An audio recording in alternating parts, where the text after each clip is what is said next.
Okay, let's dive into this source material you've shared with us. We're tackling something called Thoracic Outlet Syndrome, or TOS. Yeah, And right away, the name itself is a bit of a puzzle, isn't it? it really is. The source makes it clear that thoracic outlet syndrome is the term everyone uses, coined way back in 1956. Right. But the actual tight squeeze that causes the problem, Yeah. that happens more in the thoracic inlet. Okay, so inlet, not outlet. Exactly. Think of it as like the narrow pass where crucial structures exit your chest and neck on their way into your arm. Got it. So TOS is the common name for this whole collection of symptoms that pop up when something gets abnormally compressed in that very specific area. Precisely. We're talking about a squeeze on what they call the neurovascular bundle. Right. And our mission with this deep dive into your sources is to really unpack exactly what that squeeze means. What structures are involved? Why does it happen? Yeah, and how doctors sort through the often confusing symptoms to figure it out, and, what treatments are available. And the source immediately flags this as a tricky one to diagnose. Mm. Symptoms can be all over the map, affecting nerves, blood vessels, or both. Right. And there's no single test that gives a definitive yes or no answer. That complexity is really central to understanding TOS. Makes sense. The source breaks it down into three main categories based on what's being compressed. Yeah. Neurogenic, arterial, and venous. And neurogenic, affecting the nerves. That's the big one. By far, makes up about 95% of cases. The arterial and venous forms, affecting blood vessels, they're much rarer. Okay, so let's get into the where is this thoracic inlet bottleneck and what's actually in it? The source gives us a pretty detailed map of the anatomy. It does. It describes this tight space as being formed by several key structures. You've got the first rib at the bottom, acting like a floor. Okay. Above that, the collarbone, or clavicle, along with a small muscle called the subclavius. And then you have the scaling muscles in your neck, the anterior and middle scales. They normally help with breathing, but also attach to that first rib. And traveling right through this tight spot is that crucial neurovascular bundle that gets squeezed. That's it. It's made up of the subclavian artery, the subclavian vein, and the brachial plexus. And the brachial plexus is that big network of nerves. Exactly. It comes from your lower neck and upper back, sort of C5 down to T1 nerve roots, and controls movement and sensation in your arm and hand. Okay, I'm trying to picture this flow. The source says the subclavian artery goes between the anterior and middle scalene muscles arching over the first rib. Correct. And the subclavian vein usually takes a path in front of the anterior scalene muscle, running through the space between the first rib and the collarbone. Right.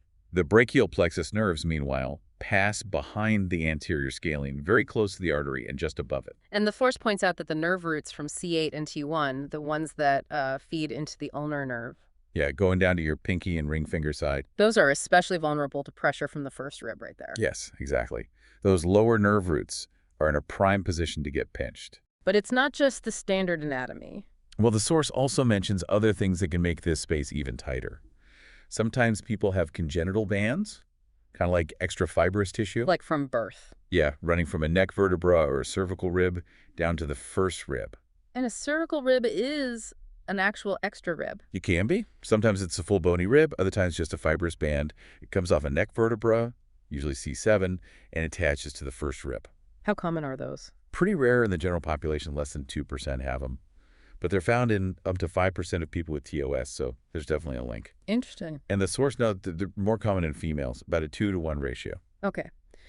So with all those structures packed in there, where are the main choke points? The source identifies 3 primary sites where the squeeze happens. Right. First is the interscalene triangle, that spot between the anterior scalene, the middle scalene, and the first rib. And what goes through there? The subclavian artery and the brachial plexus. And the middle scalene muscle is often a key player in the neurogenic form of TOS. Okay, site 1, what's the second? The costoclavicular space, that gap between your collarbone, your first rib, and a ligament connecting them. Right, under the collarbone. Exactly. Yeah.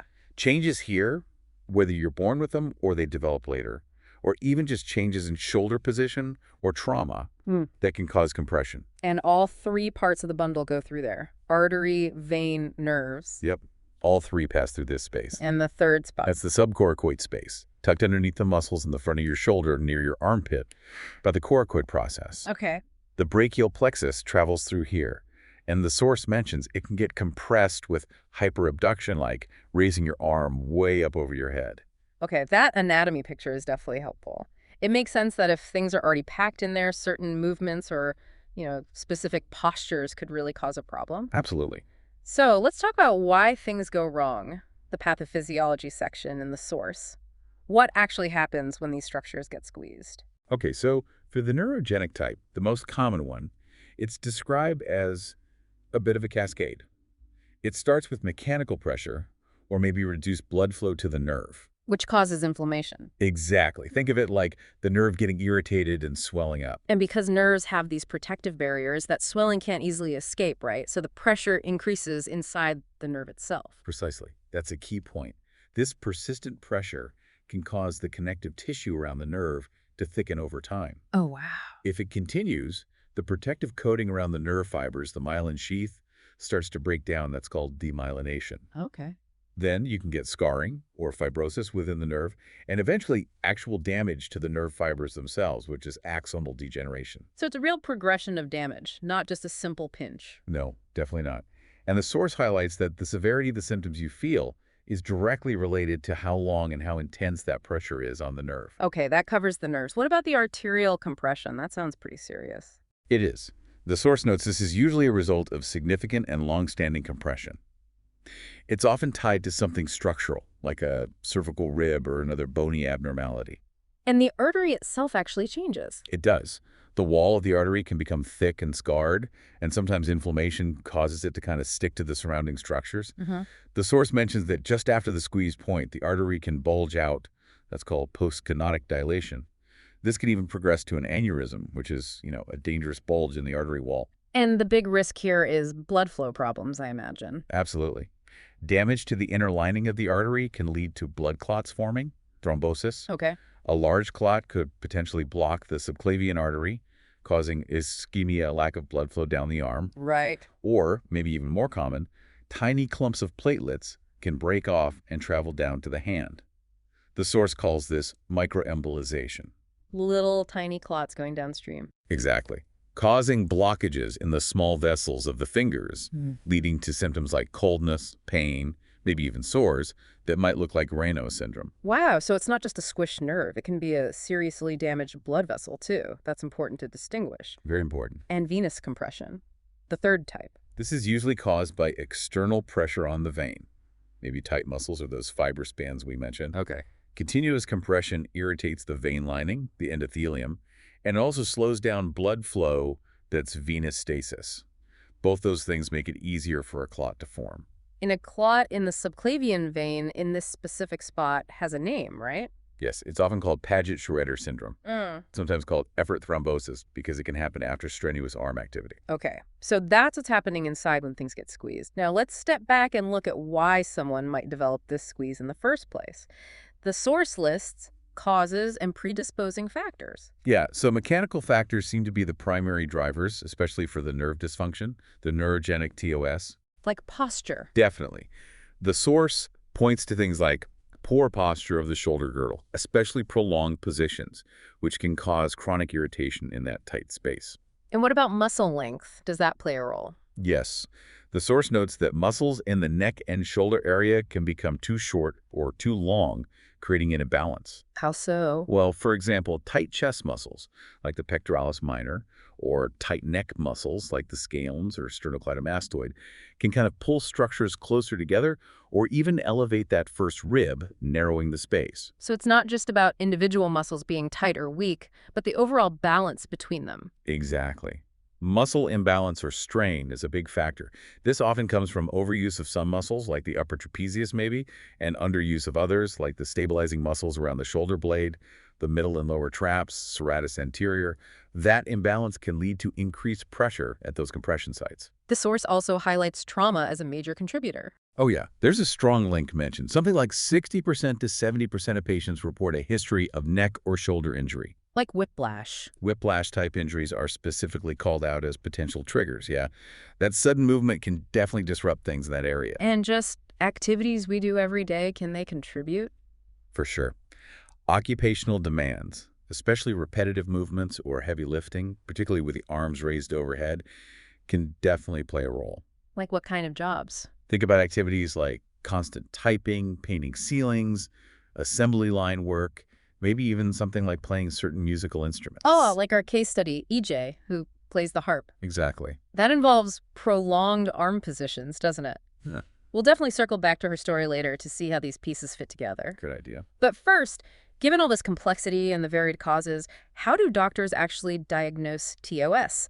The source really stresses that because there's no single perfect test, the patient's history and a thorough physical exam are absolutely crucial. It all starts with listening to the patient, what they report. Those are the subjective findings. And symptoms usually don't appear overnight. No, they're typically insidious, starting subtly and getting worse over time. For the neurogenic type, the most common symptoms are pain. Pain, yeah. Yeah.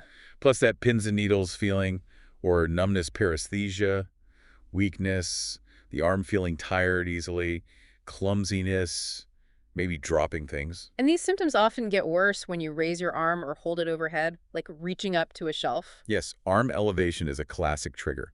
The pain is often described as a dull ache, but it can become severe. Does where the pain is tell you anything? It can give clues. Pain higher up, neck, jaw, face, ear. Sometimes even occipital headaches might suggest the upper part of the brachial plexus is involved. The source even notes it can sometimes feel like angina with left chest pain. That's incredibly tricky. It really is. That's why ruling out other conditions is so important. Okay, and lower plexus pain. That often causes pain in the area above the collarbone, the back of the neck, maybe the shoulder blade area, radiating down the inside of the arm to the pinky and ring finger side, that classic ulnar nerve distribution we mentioned. Gotcha. Some people have a mix of both upper and lower symptoms. And nerve compression can sometimes affect blood vessel control too, causing the hand to feel cold or look pale. Vasomotor changes. What about the purely vascular symptoms? The source says arterial TOS is rare, but how does it show up? The most common way is poor blood flow to the hand from those tiny clots, the microemboli. That causes pain, paleness, coldness, and numbness or paresthesia in the hand or fingers. And this can be missed. Easily, especially in younger people who don't have typical risk factors for artery disease. Mild symptoms might just be arm pain when you exert yourself, while more severe cases can even cause sores or ulcers on the fingertips. And venous TOS symptoms, what should you look for? The most common sign is swelling in the arm, edema. You might also feel pain in the shoulder, a heavy feeling in the limb, and sometimes see dilated veins across the chest or arm. So the history taking needs to be really detailed. Absolutely. Asking about previous trauma, work activities like typing, painting, lifting even sleep positions, putting arms above the head or bending the elbows tightly while sleeping can cause temporary numbness or tingling. That might be a clue. After listening carefully to the patient, the doctor does a physical exam. These are the objective findings. Right. They'll look closely at posture, feel for tight muscles or any bony prominences around the neck and shoulder, check the hands for color, temperature, muscle strength, and any signs of muscle wasting or atrophy. And they might feel for tenderness over those scalene muscles in the neck. Yes, the source says pressing gently over the anterior scalene and the supraclavicular fossa, that hollow above the collarbone can often reproduce the patient's symptoms, which is a key sign. Okay. They'll also check pulses carefully in the arm and wrist, maybe using a Doppler if they can't feel them well, and listen with a stethoscope for abnormal blood flow sounds or bruits over the collarbone area. And then there are the provocative tests, where the doctor puts the arm in specific positions to see if symptoms are triggered or if pulses change. Exactly. But the source cautions that just monitoring the pulse during these tests can be unreliable. Lots of false positives and negatives. Yeah. Tests that reproduce the patient's actual symptoms, the pain, the numbness, are considered more telling. The elevated arm stress test, or EAST test, sometimes called the Roos test, sounds like a major one. It is. You hold your arms up in a specific position, abducted 90 degrees, externally rotated, elbows bent, and then you rapidly open and close your hands for up to 3 minutes. And if your symptoms, pain, numbness, weakness, come on pretty quickly, say within 60 seconds. That's considered a positive sign, highly suggestive of TOS. Okay. What about others like the Adson test? The Adson test involves turning your head towards the affected side while the arm is down, taking a deep breath, and checking the radial pulse. There's a modified version where you turn your head away. Does a positive Adson test mean you have TOS? Not necessarily. The source specifically notes the Adson test is considered non-specific for neurogenic TOS. A positive result, the pulse diminishing, can happen in people without TOS. So not a slam dunk? No. No. Same goes for the Halstead test, which is like a military stance pulling shoulders back and down, or the Wright test involving hyperabducting the arm overhead. Pulse changes alone aren't definitive. Reproducing symptoms is key. And because TOS symptoms can mimic so many other things, doctors have to consider a whole list of other conditions, right? The differential diagnosis. So it's a long list. You absolutely have to rule out other possibilities. Things like neck problems, cervical disc disease, arthritis, other nerve entrapments like carpal tunnel syndrome at the wrist or ulnar nerve compression at the elbow. Okay. Also, muscle issues like myofascial pain, rotator cuff problems, even serious things like tumors or heart conditions like angina that can cause arm or chest pain, or Raynaud's disease that causes cold, pale hands. Wow, yeah, lots to sift through. Ruling these out is a critical step in the diagnostic process. Looking at demographics, the source mentions TOS usually affects young adults, say in their 30s to 50s, but trauma can cause it at any age. Right. And there's that overall female predominance, maybe 4-to-1, and especially higher for those with cervical ribs. But you mentioned venous thrombosis is different. Yeah, interestingly, the venous thrombosis type, Paget-Schroeder, often associated with strenuous work or athletics, is actually more common in young, otherwise healthy men. Okay. After the history and physical exam, diagnostic tests can help confirm suspicions or rule out those other conditions. Exactly. They're not usually diagnostic for neurogenic TOS on their own, but they're vital for the vascular types and for differential diagnosis. Like basic x-rays. Yeah, plain x-rays of the chest and neck are important. They can spot a cervical rib, maybe an elongated C7 transverse process, bony abnormalities, or signs of arthritis or disc disease in the neck that could cause similar symptoms. Chest x-ray rules out lung issues too. What about MRI or CT scans? They might be used, especially if neck disc compression is suspected, particularly for upper plexus type symptoms involving the neck and upper arm. They help rule out spinal causes. And for neurogenic TOS specifically, what about nerve tests like EMG? EMG and nerve conduction studies, NCS, can be helpful. They assess how the brachial plexus nerves are functioning. They're often more useful for ruling out other nerve problems like carpal tunnel or ulnar neuropathy. Are there specific EMG NCS findings for TOS? It's tricky. Standard tests are often normal. The source points out one specific finding that is suspicious for TOS. If the motor conduction velocity is slowed down significantly across that specific segment of the ulnar nerve passing through the thoracic outlet near the collarbone. Below 60 meters per second is mentioned as suspicious. Okay, so maybe helpful but not always conclusive for the neurogenic type. Right. Other tests like somatosensory evoked potentials are sometimes used, but results vary, and sensitivity for TOS is generally low. Now, for arterial TOS, rarer but potentially more serious, what tests are key? Arterial duplex ultrasound is very useful. It uses sound waves to look at blood flow in the subclavian artery and can actually see if the flow diminishes or changes when you move the arm into those provocative positions. It can also spot aneurysms or stenosis. And CT angiography? Yes, CTA with contrast is really valuable according to the source. It gives detailed 3D images of the arteries and can pinpoint the exact location of compression and show the extent of any damage, like an aneurysm. Yeah. The source says it has largely replaced conventional angiography for diagnosis in most centers. But conventional angiography or arteriogram is still considered the gold standard if they really suspect arterial involvement. Yes, particularly if they hear a brute or suspect microemboli are going to the hand. It involves injecting dye and taking x-rays. It gives a very detailed roadmap of the arteries from the aortic arch all the way down to the fingers, showing blockages, collateral flow, or distal emboli. Okay. And for venous TOS, how do they check for clots? Venous duplex ultrasound is the first step. It's good at detecting thrombosis, or those blood clots. And if that's positive or unclear? A venogram might be done. That's considered diagnostic for subclavian vein thrombosis. They inject dye into an arm vein and take x-rays, sometimes with the arm at rest, and then in a position that might provoke compression to see the vein clearly. And just to be safe, they might do tests like an ECG or echocardiogram? Absolutely, especially if there's any chest pain or suspicion of cardiac issues, to make sure heart problems aren't mimicking the symptoms. So it really is a puzzle. The pieces come from the patient's story, the physical findings, those provocative tests, and then very selective diagnostic tests to confirm specific suspicions or, just as importantly, rule other things out. Exactly. It's a careful process of elimination and confirmation. Okay, once that diagnosis is made or strongly suspected, let's talk about management. The source starts with conservative treatment. Right. And the good news is, for neurogenic TOS, conservative management has a really good track record. Success rates reported are often between 50% and up to 90%. That's encouraging. The main goals are pretty straightforward.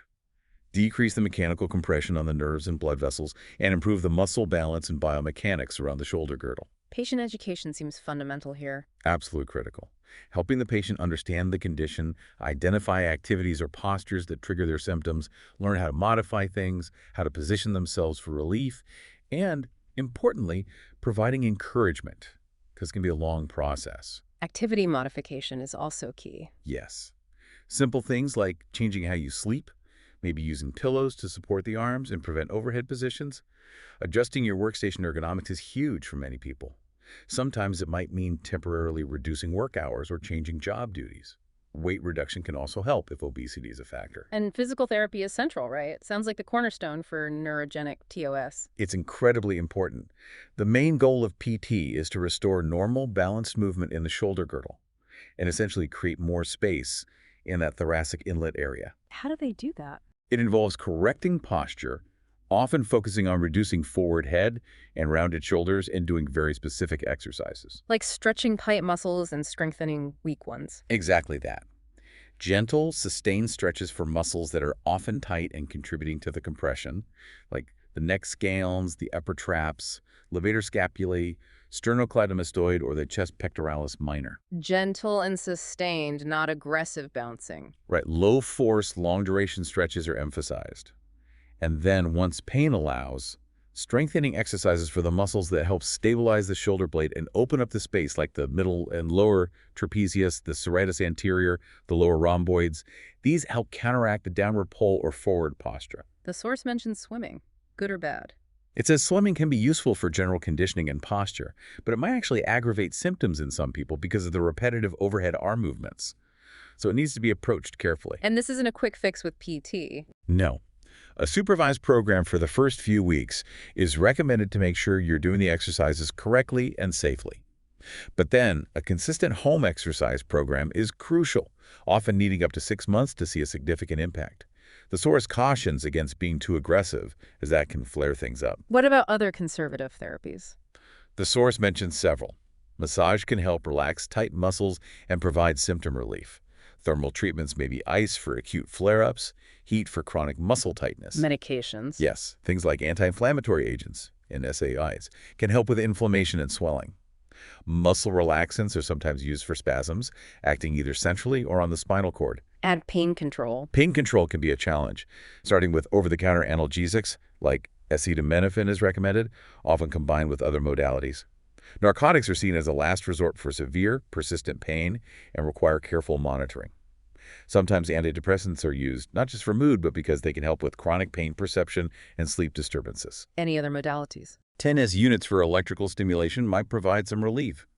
Short-term use of braces or supports to help maintain better posture.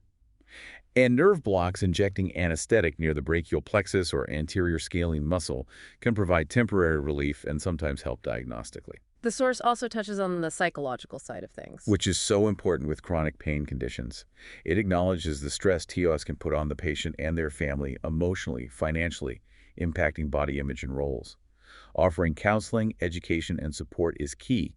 Referral to a psychologist or psychiatrist might be needed if depression or severe anxiety develops. And getting back to work. Rehabilitation aspects like evaluating work tasks, recommending ergonomic changes, and possibly involving vocational rehabilitation specialists are also crucial parts of the conservative plan to help people return to function.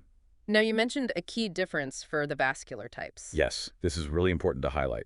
The source states clearly that exercise is generally contraindicated for both arterial and venous TOS because it could potentially worsen the vascular issue or dislodge a clot. So no PT exercises if you have arterial or venous TOS. Generally not the same kind of program. Acute venous TOS, Paget Schroeder, is treated much like an acute deep vein thrombosis, DVT, elsewhere, typically with anticoagulation, blood thinners, and sometimes thrombolysis, clot-busting drugs, or procedures to remove the clot. Then both arterial and venous TOS often end up needing surgery. Yes, much more often than neurogenic TOS.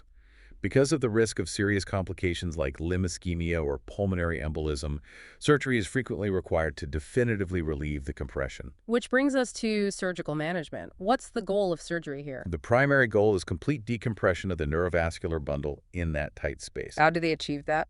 usually by removing the structures causing the compression, most commonly the first rib, but also any contributing cervical ribs or abnormal fibrous bands. When is surgery considered? Indications include failure of a good trial of conservative treatment, usually at least 3 to 6 months for neurogenic TOS, worsening symptoms or increasing disability despite conservative care, objective clinical deterioration like worsening nerve tests or muscle atrophy, or clear evidence of arterial insufficiency like ischemia, aneurysm, or venous thrombosis. The source describes different surgical approaches. Can you walk us through those? Sure, the main ones are the supraclavicular approach and the transaxillary approach. Supraclavicular is from above the collarbone. Yes, an incision parallel to the clavicle.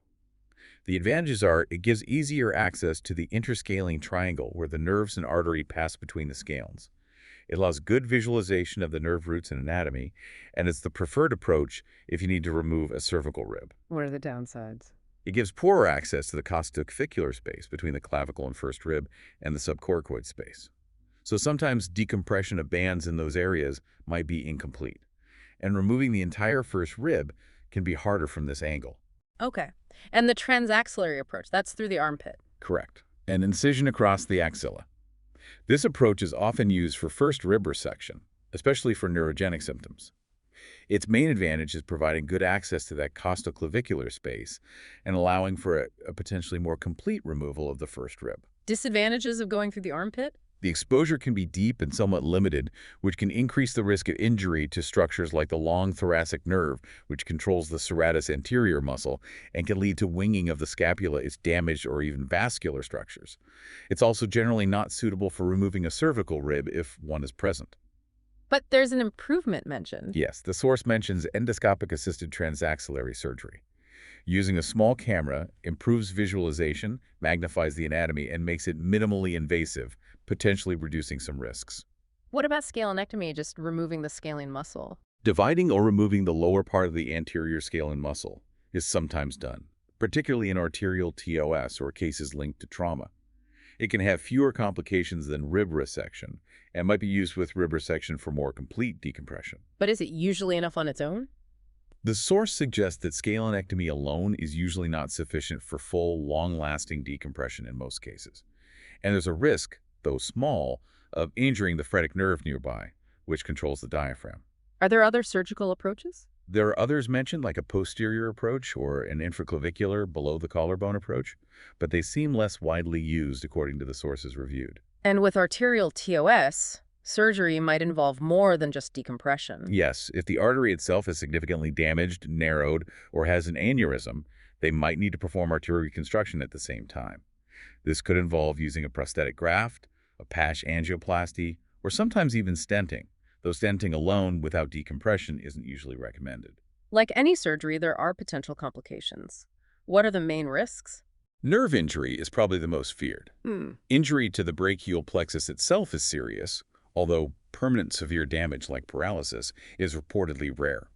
Injury to the long thoracic nerve causing scapular winging, or the phrenic nerve causing diaphragm elevation, seen on chest x-ray, usually managed conservatively, are known risks. What about blood vessels? Vascular injury accidentally tearing or entering the subclavian artery or vein is a risk, requiring immediate repair. Injury to the thoracic duct, a major lymphatic channel, on the left side is possible, requiring ligation. Other risks. Pleural complications like tearing the lining of the lung, causing a pneumothorax, collapsed lung, might require observation or a chest tube. Wound infection is uncommon, but possible, usually treated locally or with antibiotics. So what are the outcomes after surgery? How successful is it? The source measures success based on things like pain relief and getting back to work, right? Yeah, those are common measures, though reported success rates for good or positive outcomes vary a bit depending on the study and criteria, but generally fall in the range of 70% to maybe 95%. And poor results. Around 5% or so might have poor results. Symptoms can sometimes persist or recur even after surgery. Why might that happen? Reasons can include incomplete decompression, like rib remnants left behind, Scar tissue formation constricting the nerves or vessels again, or maybe ongoing chronic muscle issues like myofasciitis or paraspinal muscle spasms that weren't fully addressed. Is it a dangerous surgery? Mortality is extremely low. The reviewed literature reported no deaths associated with the surgery itself. Okay, that's reassuring. Let's tie this all together now by going back to EJ, the 29-year-old teacher and harp player mentioned in the source.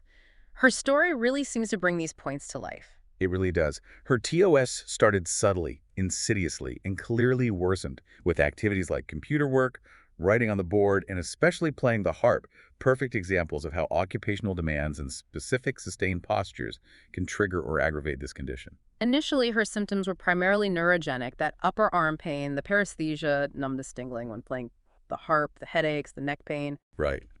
And that physical exam finding of tenderness above her collarbone that reproduced her symptoms was a key diagnostic clue, even though her hand circulation and strength looked normal when she was just sitting there at rest initially. So, based on that clinical picture, and presumably tests like nerve studies that might have been suggestive or helped rule out other things, she was initially diagnosed with neurogenic TOS.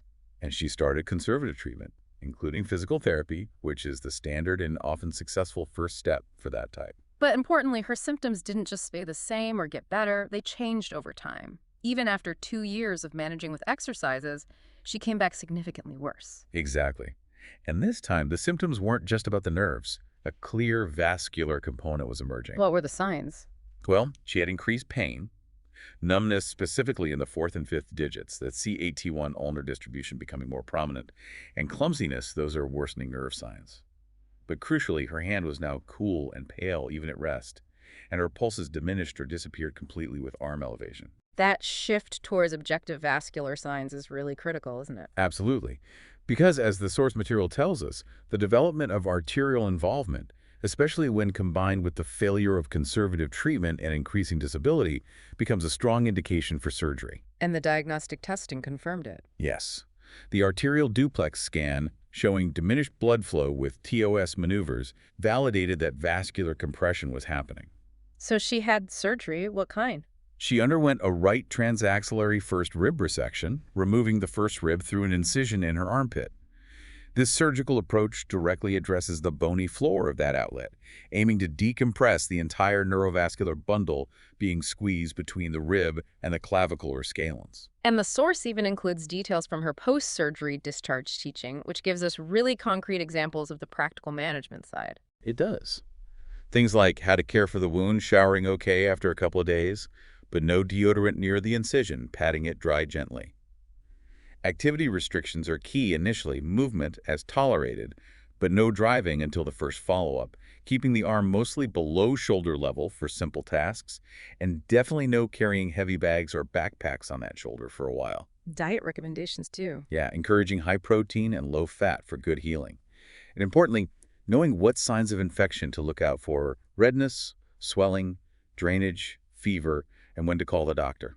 Plus, the plan for follow-up appointments. It really illustrates the whole journey, doesn't it? From that subtle onset triggered by daily activities, through the diagnostic puzzle, differentiating the types of TOS, the decision points for conservative versus surgical treatment, and even into the practical details of recovery. The great case for showing how the different elements we've discussed come together in a real patient scenario. The source also touches briefly on broader nursing considerations, reminding us that managing TOS isn't just about fixing the anatomy, right? No, it's about caring for the whole person. That includes effectively managing their pain and anxiety, which can be significant with chronic symptoms or before after surgery. Supporting the family through what can be a challenging and frustrating chronic condition. Helping with practical things, too. Yes, addressing issues like sleep disturbance, which is common with arm pain and paresthesia.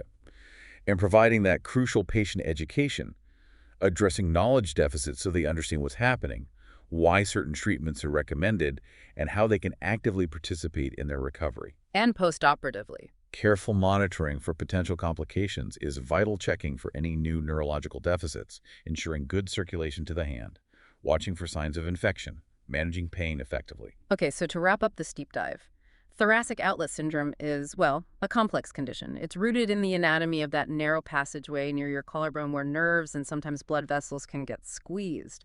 Yeah, it's complex because the symptoms vary so widely. Usually it affects the nerves, that's neurogenic TOS. But sometimes it's the artery or the vein, leading to vascular TOS. And diagnosis really relies heavily on putting together all the pieces. The patient's story, the physical exam findings, provocative tests, supported by targeted diagnostic tests to confirm or rule out other causes. Management reflects that complexity too. It ranges from extensive physical therapy and other conservative measures, which are often very successful for the common nerve-related TOS, Right, that 50–90% success rate is key. to surgery, which becomes necessary when those approaches fail, disability increases, or when blood vessels are clearly involved. Understanding this deep dive, hopefully, gives you insight into how mechanical pressure in a very specific anatomical bottleneck can lead to such diverse and sometimes confusing symptoms. And it highlights the careful, systematic approach needed to diagnose and manage it effectively. So here's a final thought. Next time you find yourself in a prolonged posture, maybe hunching over a computer for hours, carrying something heavy on one shoulder, lifting weights overhead, or even just noticing how you sleep with your arm tucked up, take a moment. Think about that tight little passageway near your collarbone, the thoracic inlet. Consider how those everyday forces, those seemingly simple positions, could potentially impact the delicate nerves and vessels running through it. It's a powerful reminder of how integrated our physical structure is and how seemingly small mechanical issues, repeated over time, can sometimes lead to significant and complex problems like TOS.